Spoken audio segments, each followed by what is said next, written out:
Hello. Let's talk about evolving a cultural matrix. Turning a company from what it was and has probably been for a very long time to what you would like it to be, to its optimal capacity, which is probably what you've wanted for a very long time. Everybody within a company contributes to its existence, but the people at the grassroots level are usually more of them, so they make up the bulk of the pyramidal structure, and they are hugely important to the health and welfare of the company as a whole, simply by the way they think, their attitudes, the way they behave, the way they communicate with each other. So the very first thing that we have to do is to feed a positive mindset. And positive mindsets can be really hard to come by. I've explored this in other videos and I will explore more. So please subscribe to the channel if you're interested in this stuff. Positive mindset is hugely important to the progress of a company in terms of its health and welfare. Because if you don't have a positive mindset, then you've got cliques, you've got pockets of resistance to all sorts of things, silo mentality, teams not working together, people not wanting to know about communicating with other people, and the whole thing can become something of a negative mess, which is what you don't want. So if you've got one of those, then you're going to want to instill a positive mindset instead. How do you go about doing that? Well, one of the crucial kingpins to a positive mindset is appreciation. Now, you don't get to fuel appreciation by just giving things to people. That's not how it works. Appreciation is something that comes from within ourselves. And we have to appreciate things for ourselves from our own perspective.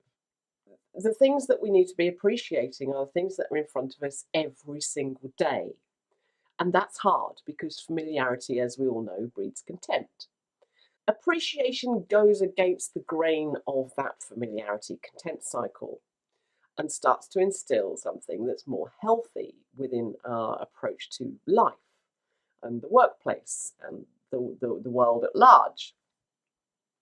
So if you could fuel appreciation, then you're kind of getting more than halfway there, because then you've got people to think, actually, I can do a lot more with this, and to attract better outcomes as a result of that appreciative mindset. Now, how do you get that? When you foster engagement, people have something to appreciate.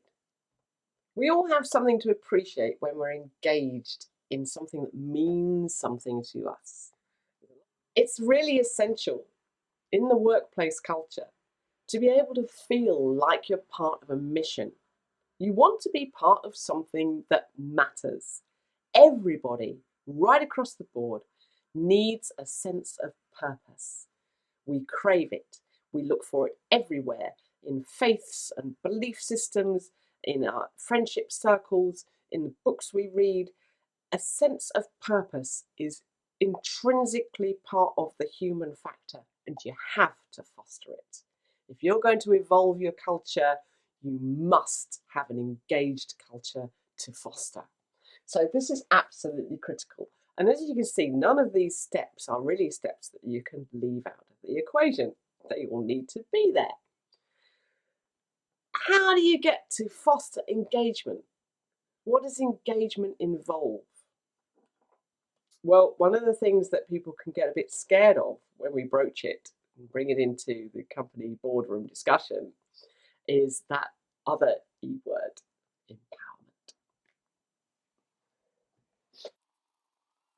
If you go into a forge, then the farrier will create a horseshoe from iron, the basic metal compound.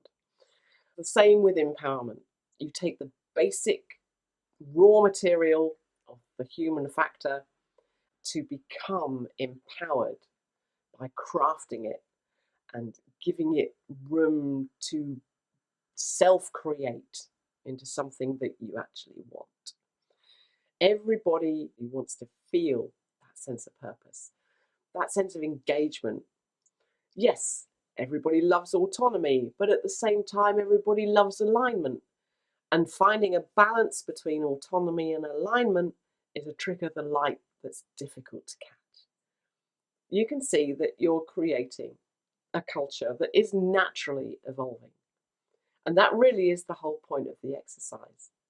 To have a clear strategy that enables you to be able to evolve your workplace setting and allow the cultural matrix to holistically evolve in its own right, alongside your mission. When you get alignment, and that's what you want. You want an evolving workforce with an evolving cultural framework.